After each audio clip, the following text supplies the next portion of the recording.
National Agricare নিবেদিত ভাষার মাসে এশিয়ান টেলিভিশনের বিশেষ অনুষ্ঠান আমার ভাষা আমার বইমেলায় আপনাদের স্বাগত।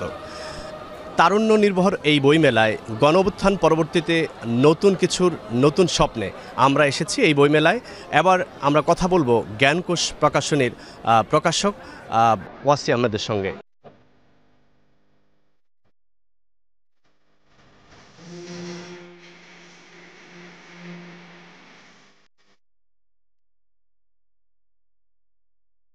এবারের মেলাটা একটু অন্যরকম, কারণ একটি বড় আন্দোলনের মাধ্যম দিয়ে, গণঅভ্যুত্থানের মাধ্যম দিয়ে দেশ একটা নতুন ধারা দেখতে পেয়েছে।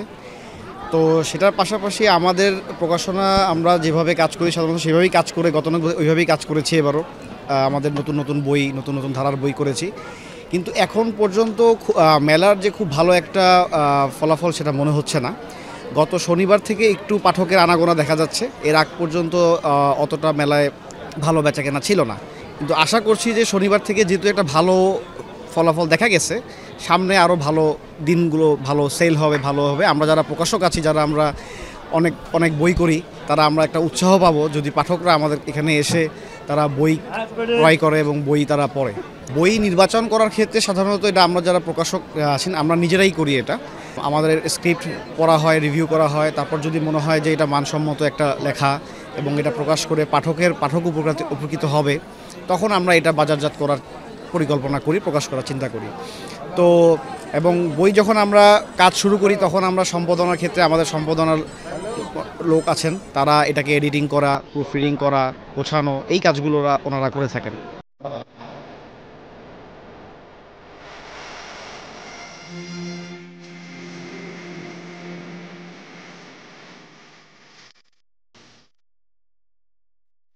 এই বইটির নাম আমি লিখেছি যে পাপ হবে যদি না লিখি ফিলিস্তিন গাথা। এটা বলার অপেক্ষা রাখে না যে ফিলিস্তিনের গাজায় কি ঘটনা ঘটে গেছে গত 1 বছর ধরে।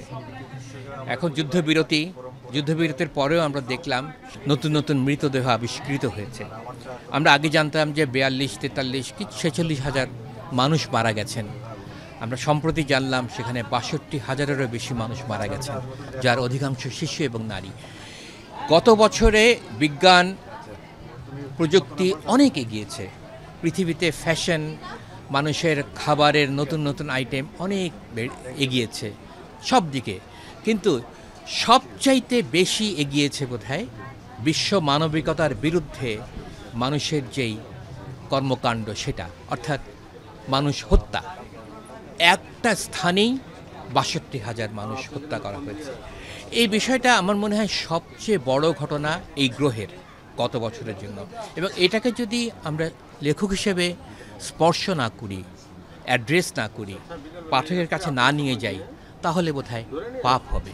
এরকম একটা পোয়েটিক এক্সপ্রেশন থেকেই এই বইটির নাম আমি পাপ হবে যদি না লিখি ফিলিস্তিন গাথা এমনটা রেখেছি। বাংলা বইয়ের পাশাপাশি ইংরেজি বইও প্রকাশিত হয়, ঠিক যেমন এবছর আমার একটি ইংরেজি বই প্রকাশিত হয়েছে, হোয়াট ডু সিটিজেন্স থিঙ্ক। পাশাপাশি এটা বলে রাখা ভালো যে আসলে এই বইটি নন ফিকশন। তা আমরা হয়তো অনেকেই ভাবি যে বইমেলাতে সবাই ফিকশন পড়ার জন্য আসবে বা ফিকশন কিনবে, কিন্তু এটা আসলে খুব আশাব্যঞ্জক একটা বিষয় যে মানুষ ফিকশন যেরকম কিনে, পাশাপাশি নন ফিকশনের প্রতি পাঠকের আগ্রহ আছে, ইভেন ইংরেজি বইয়ের প্রতিও পাঠকের খুব আগ্রহ আছে। এই মেলা যে স্টলে আমার এই বইটি রয়েছে, সেই স্টল থেকে জানতে পারলাম পাঠকরা যারা আসছেন তারা এই বইটি কিনছেন, এবং একই সাথে সেই স্টলে অন্যান্য যে ফিকশন বইগুলো আছে ইংরেজিতে, সেগুলো পাঠকরা কিনছেন। বহুমাত্রিক জীবনানন্দ দাশ বইটি পাঠকের মন জয় করতে পারবে, কারণ একই মোড়কের মধ্যে কবি জীবনানন্দ দাশের বিখ্যাত কবিতাগুলি, তার ফ্যামিলি সম্পর্কে আমরা জানতে পারবো, তার সম্পর্কে যারা আলোচনা করেছেন, সমালোচনা করছেন, সেগুলো জানতে পারবো। এবং সবচেয়ে বড় কথা হচ্ছে যে জীবনানন্দ দাশ তার লেখার জীবনে, কবি জীবনে যে স্ট্রাগলগুলো করেছেন, সেগুলো এই বইতে সন্নিবেশিত হয়েছে। বই করতে গেলে তাড়াহুড়ো, তারপরে বইমেলার সময় যে বইয়ের কোয়ালিটি মেনটেন করা, এগুলো নিয়ে আমার একটা স্বপ্ন ছিল যে আমি নিজে প্রকাশক হলে আমার স্বপ্নগুলো আমি আমার নিজের প্রতিষ্ঠানে বাস্তবায়ন করতে পারবো।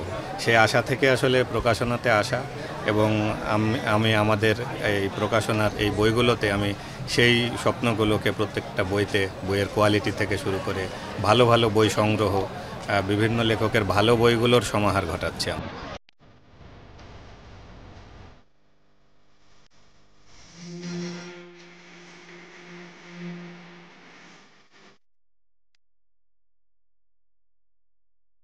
ন্যাশনাল এগ্রিকেয়ার গ্রুপ নিবেদিত এশিয়ান টেলিভিশনের ভাষার মাসে বিশেষ আয়োজন আমার ভাষা আমার বইমেলার আজ এই পর্যন্ত। দেখা হবে আগামীকাল অন্য কোনো অতিথির সঙ্গে।